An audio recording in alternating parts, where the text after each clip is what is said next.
अस्सलाम वालेकुम दोस्तों, कैसे हैं? उम्मीद है आप लोग खैराफियत से होंगे। आज का एक बड़ा वॉलेटाइल सेशन रहा और जिस तरह हमने अपनी लास्ट वीडियो में ज़िक्र किया था कि रिज़ल्ट के दिनों में ये चीज़ें एक्सपेक्टेड हैं और होती रहेंगी। इवन आपको फ़ंड्स के पास से भी थोड़ी सी रिडम्पशन मिल सकती है। दोस्तों, आगे बढ़ने से पहले कुछ अहम चीज़ें हैं जिन पे हम डिस्कशन करेंगे, जिसमें सबसे टॉप पर माड़ी, जिसमें आज लोअर लॉक भी देखा हमने और काफ़ी ज़्यादा बाइंग भी फिर नीचे नज़र आई। क्यों ऐसा हो रहा है, किस तरह से रिएक्ट कर रहा है और आने वाले दिनों में क्या हो सकता है, वो डिस्कस करेंगे। गेल हो गया और पेल और FNEL, इस ये स्क्रिप्ट भी हम डिस्कस करेंगे और कुछ न्यूज़ हैं तो उनके ऊपर भी बात करेंगे। जी तो दोस्तों, बात कर लेते हैं मार्केट की। मार्केट 1,13,443 पॉइंट पर खड़ी है, जिसने अब एक अहम सपोर्ट 1,14,000 तोड़ दी है। 1598 तकरीबन 1600 पॉइंट माइनस कर दिए। और अगर वॉल्यूम की तरफ नज़र डालें तो 358 मिलियन का वॉल्यूम लग चुका है। हम ये देख रहे हैं कि मार्केट नेगेटिवली वॉल्यूम इंक्रीज़ कर रही है। इसके ऊपर हम चार्ट पे जाके बात करेंगे। दोस्तों, आगे जाने से पहले आपकी तवज्जो एक जगह पे दिला दें, क्योंकि हम माड़ी की थोड़ी डिस्कशन करेंगे। तो आप लोग ये याद रखिएगा कि माड़ी में अभी ये डिविडेंड यील्ड बता तो रहा है 38%, इन एक्चुअली ये नहीं है, क्योंकि ये जब बोनस मिले थे तो उसकी प्राइस को अकाउंट फॉर इसने भी नहीं किया हुआ। तो जब ये इसको बेस प्राइस जो करंट प्राइस पे निकालनी चाहिए, वो ये सिस्टम निकाल नहीं रहा, क्योंकि बहुत सारे लोग इसी तरह के सिस्टम को यूज़ करते हैं ब्रोकर्स के, जो कि ये ठीक नहीं है। हम आगे जाके इसके ऊपर डिटेल से बात करेंगे। मार्केट के पाई चार्ट की बात करें तो हर तरफ लाली लाली नज़र आ रही है, हर जगह पे सेलिंग है और पता चल रहा है कि बहुत सारे लोग इसमें पैनिक भी हुए हैं और प्रॉफिट टेकिंग भी हुई है। मार्केट में हमने बताया है कि फंडामेंटली अभी भी कोई इशू नहीं है, सिर्फ प्रॉफिट टेकिंग हो रही है और रिज़ल्ट के सीज़न में इस तरह की परफॉर्मेंस रिलेटिवली होती है। वजह क्या है इसके पीछे? देखें, जब भी कोई प्राइस ओवर वैल्यूड होती है या अंडर वैल्यूड होती है रिलेटेड टू इस डिविडेंड यील्ड, तो फोर्सेस जो होती है मार्केट की, वो उसको ट्रिगर कर देती हैं उसकी फेयर वैल्यू की तरफ। अगर मैं आसान से अल्फाज में बयान करूं तो जो मार्केट में प्राइस प्रिवेल करती है वो अपने आप को एडजस्ट करती है उसकी डिविडेंड यील्ड की तरफ। हम ये आगे एग्जांपल्स देखेंगे अभी माड़ी के अंदर। कंपनी वाइज देखें तो सारे हेवी वेट जो है आपको प्रॉफिट टेकिंग का शिकार नज़र आ रहे हैं। एंग्रो होल्डिंग, हमने आपको बताया था कि इसकी 230 एक भी प्राइस बनती है। अब वापस से अगर इसकी एक बाइंग एरिया जो बनता है तो वो तकरीबन 210 या इससे नीचे बनता है वो, तो उसको ऊपर थोड़ा नज़र रखिएगा। OGDC और PPL के हवाले से अगर आपको बता दें कि रिकोडेक के मामले पे थोड़ा सा अभी खामोशी है, तो उसके अंदर थोड़ी हिलजुल नज़र आएगी आपको। ख़बरों में जब आना शुरू होगा तो ये भी आपको मूव करते हुए नज़र आएंगे, लेकिन ओवरऑल इसमें कोई अभी फंडामेंटली चेंज नहीं है। पॉजिटिव की बात करें तो हेवी वेट में सिस्टम के अलावा बाकी सारे जो हैं वो थोड़े थोड़े कंट्रीब्यूट करते हुए नज़र आए, लेकिन ओवरऑल कोई खातिर ख्वाह इजाफा नहीं कर पाए। दोस्तों, मार्केट के चार्ट की बात कर लेते हैं। मार्केट ने अपना एक अहम लेवल 1,14,000 तोड़ दिया है और डाउन साइड पे ही क्लोज हुई है। मार्केट में वॉल्यूम काफ़ी ज़्यादा नज़र आ रहे हैं जो नेगेटिविटी को अभी बूस्ट करते हुए नज़र आएंगे।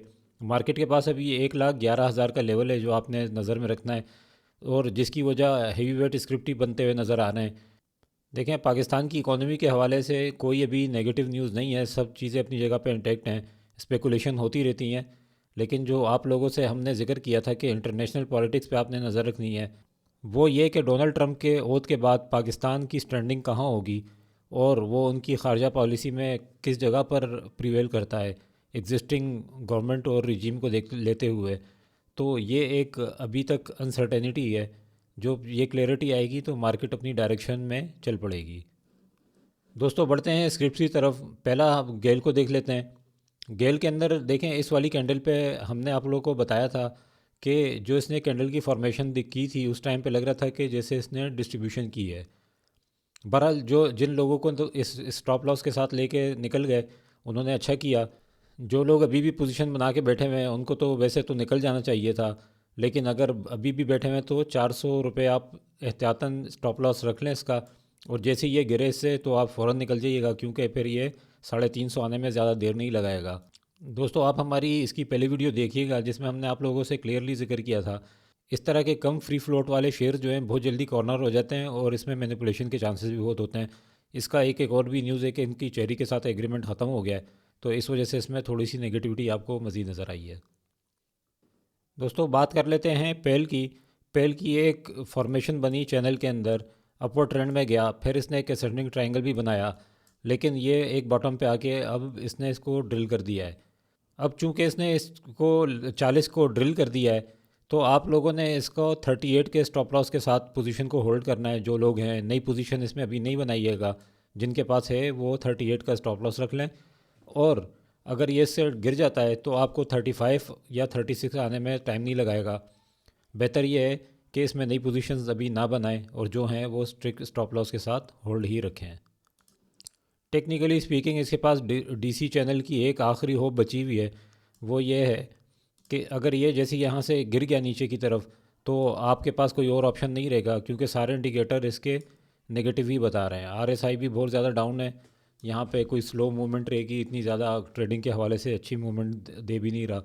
जब आरएसआई 80 से या 70 से ऊपर हो, तो फिर इसके अंदर मार्केट के अंदर एक मोमेंटम बनता है, इसके अंदर लोग ज़्यादा ट्रेडिंग करते हैं। और जब आप लोगों ने कोई ट्रेड लेनी हुआ करे तो कोशिश किया करें उसका आरएसआई 60, 70 या इवन 80 के पास हो, तो उसके अंदर मूव बहुत जल्दी आती है और वो आपको अच्छा रिटर्न दे देगा, क्विक रिटर्न देगा।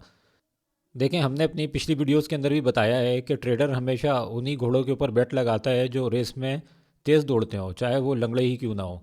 अगर स्टॉक फंडामेंटली स्ट्रॉन्ग नहीं भी है, लेकिन उनका स्क्रिप्ट में तेज़ी है, यानी 70 और 80 का आरएसआई है, तो उस पर बेट लगाना बन जाता है। वजह यह है कि वो एक स्पीडी मूव दे सकता है। एक भाई ने क्वेरी की है एफ की। एफ के हवाले से हम आपको बता दें कि भाई इसमें डिस्कस करने वाला कुछ भी नहीं है। ये तो स्क्रिप्ट ही ऐसा है कि बंदे को बिठा देता है। पोस्ट कोविड आपको लोगों को अगर याद होगा तो ये 9-8 रुपये का था, वहाँ पे भी लोगों को इसने तपा बर्बाद कर दिया था और लोग खाली हो गए थे। और अभी भी इसके अंदर यही है। आप देखें कि इसके अंदर कोई अर्निंग की कोई सिचुएशन ही नहीं है। और दूसरी, अगर आपने ट्रेड पॉइंट ऑफ व्यू से भी लेना है तो आपको वो कितनी मूव दे देगा। आप लोग इसको अगर होल्ड कर सकते हैं तो 3.5 के स्टॉप लॉस के साथ होल्ड करें और आगे की मूव देखें। देखें, पेनी स्टॉक्स के अंदर टेक्निकल्स आपको इतनी ज़्यादा इफेक्टिव रिजल्ट नहीं देते, और जहाँ ये आपको थोड़ा सा अपसाइड दे, आपके प्राइस के पास आए, इससे स्विच कर दें और निकल जाएं। इन चीज़ों में ना फंसा करें कि कोई अब ये होने वाला है, वो होने वाला है।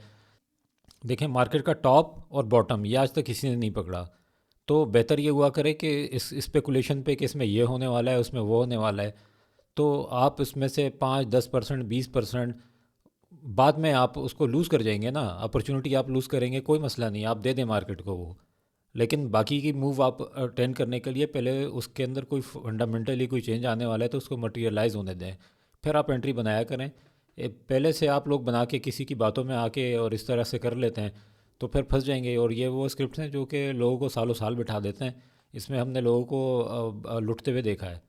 जी, तो दोस्तों माड़ी की बात कर लेते हैं। माड़ी ने अपने इस चैनल को ब्रेक कर दिया है और अब ये इस चैनल में दाखिल हो गया है, जिसकी रेंज बनती है 550 के पास।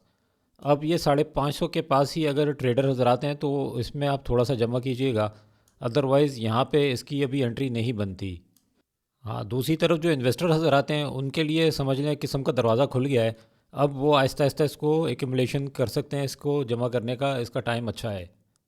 दोस्तों, अब डिस्कस कर लेते हैं माड़ी में इतना शार्प डिक्लाइन क्यों आया और ये कहाँ पे रुकेगा, इसमें क्या ऐसी चीज़ बात चल रही है।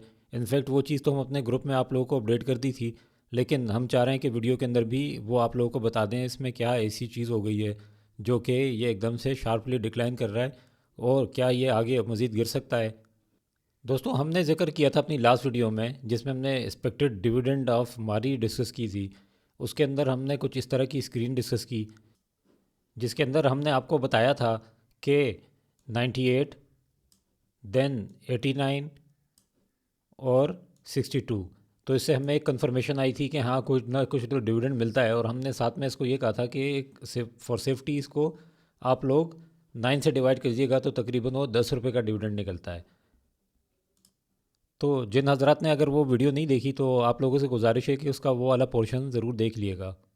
दोस्तों, इस वीडियो के शुरू में मैंने आप लोगों से एक जिक्र किया कि इस वाली डिविडेंड यील्ड के ऊपर आप लोग ना जाइएगा, क्योंकि ये सही कैलकुलेशन नहीं हुई हुई सिस्टम की वजह से, क्योंकि इसमें जब बोनस शेयर्स का इम्पेक्ट इंक्लूड नहीं है। तो दोस्तों, हम कंसिडर करेंगे 2021 में 9.25%, 2022 में 7.13%, 2023 में 9.71%, एंड फाइनली जो जून 2024 तक का इसका वो है 8.55%। दोस्तों, हमने वीडियो के शुरू में एक बात आप लोगों से की, वो ये है कि जब भी रिज़ल्ट का सीज़न होता है तो मार्केट में प्राइसेस अपने आप को एडजस्ट करती हैं अकॉर्डिंग टू इस डिविडेंड यील्ड। वो कैसे होता है कि देखें, दो हल्के होते हैं स्टॉक मार्केट में, जो एक डिविडेंड के लिए काम करते हैं और एक ग्रोथ के लिए काम करते हैं। जब भी रिज़ल्ट सीज़न आता है तो डिविडेंड चूँकि बहुत जल्दी मिलने वाला होता है, इसी वजह से उसकी प्राइसेस फ़ौरन से एडजस्ट होती हैं। तो उस केस में जब स्टॉक अंडर वैल्यू होता है तो उसकी प्राइस आपको ऊपर जाती हुई नज़र आएगी, और अगर प्राइस ओवर वैल्यूड है तो वो आपको डिस्काउंट होता हुआ नज़र आएगा। तो वो वाला तबका जो कि शॉर्ट टर्म डिविडेंड मोटिव्स के साथ बैठा होता है, वो इसको कैपिटल गेन भी बुक करता है, और कोशिश उसकी ये होती है कि वो अपनी डिविडेंड यील्ड के पास आके उसको बाय करे, जिसकी वजह से प्राइस पे प्रेशर जनरेट होता है।